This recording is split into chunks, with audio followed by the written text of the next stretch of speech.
Okay, so when we're talking about equitable remedies, we're really talking about the ability of the courts to compensate an aggrieved party for a loss when money just doesn't get the job done. All right, so in most courts, in most civil cases, the remedy is money. You know, you hit my car, um, I'm going to sue you, and at the end of the court case, if I win, I'm going to get a monetary award that I can collect from you or your insurer. And the remedy in most civil cases is money, but that money is referred to as a remedy at law.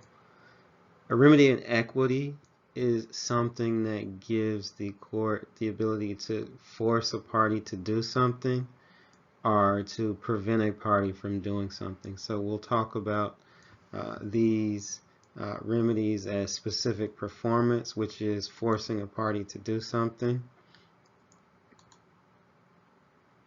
Let me see. Okay. Um,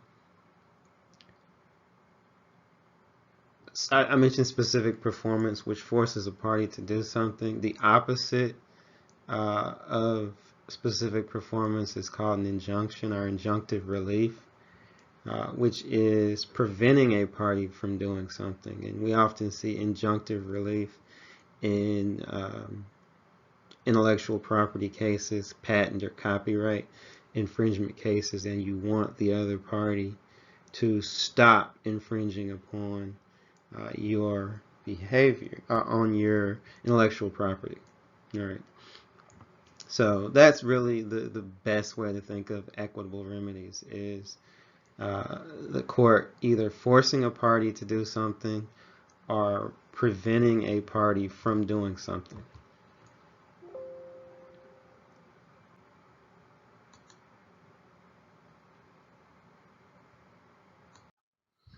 Okay. Talking about the schools of legal thought, I'm not going to belabor these points because we're going to spend a good deal of time in class on these. So this is really just our framework, which we'll flesh out in class. But there are several schools of legal thought, and the idea is that these are sometimes referred to as schools of jurisprudence, but they're really approaches to theoretical approaches to what the law should be. All right, and so the first and most basic is natural law. All right, and this is the idea that there's a higher moral law that exists, and so the idea is that there's statutory law that governs how people interact in society, and you obey statutory law up to the point that it conflicts with a higher moral law that exists. And so the textbook example of a natural law theorist would be Reverend Dr. Martin Luther King. And in his letter from the Birmingham jail, he referenced just that, obeying the laws of the land up to the point that they conflict with the laws of God's law. All right, so that's how natural law works. And there are other natural law theorists we'll talk about in class. Legal positivism, right? And really the difference between legal positivism is the law is what it is, if you've ever heard that term. All that means is that the law as enacted is what we should obey and enforce. So an example here would be a police officer who enforces a law that he or she does not necessarily agree with, but it's his job, his or her job, and so they enforce the laws as enacted. All right. Then we have our historical school of legal thought. And the idea here is that law should be static, right? Law shouldn't change in a major way. It shouldn't change very much. So we're going to look to the past to determine what law should be in the future. Right? Law is seen as static and unchanging.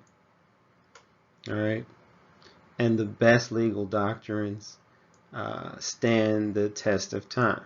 So if you reconcile that with stare decisis and precedent, which we discussed a few slides back,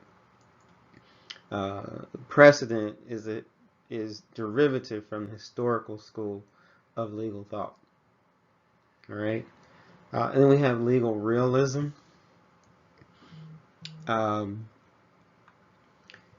And legal realism really is the opposite of the historical school of legal thought, in that law should be kind of this living, dynamic thing that grows with societal and economic factors, right? Law should continuously be evaluated to determine if it reflects the social and economic condition of society.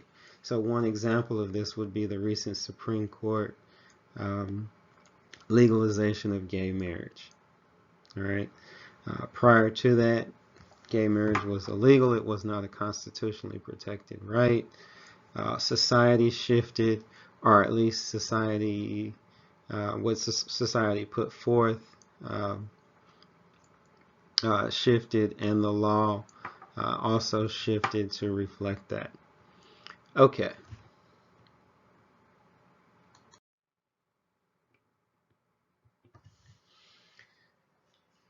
All right, so we'll wrap up this brief lecture quickly with a few more terms that we want to understand. I'll start at the bottom. It's probably a Drake reference somewhere in there, but I'll start at the bottom because I think we've already covered this in this lecture, but I just want to make clear civil law and criminal law.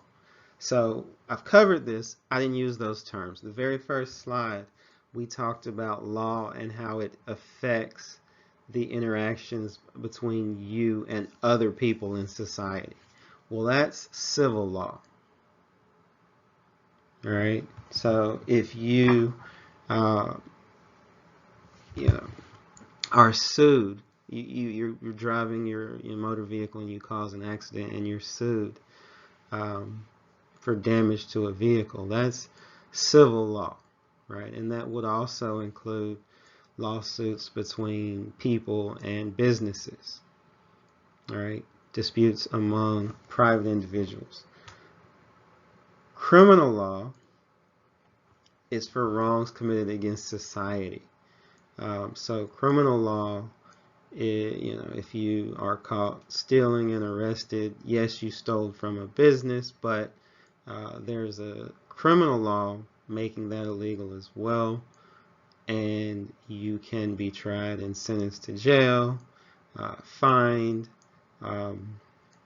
or other criminal retributive actions if you are convicted. So that's the difference between the two. And in most jurisdictions, there are courts of civil law and then courts of criminal law, and they're separate court systems. All right. Let's talk about substantive and procedural laws. So we're not going to spend a lot of time with the procedural, so I just want you to understand what exactly that is. So procedural law are the rules and laws that courts and police and governmental entities must observe in enforcing substantive law.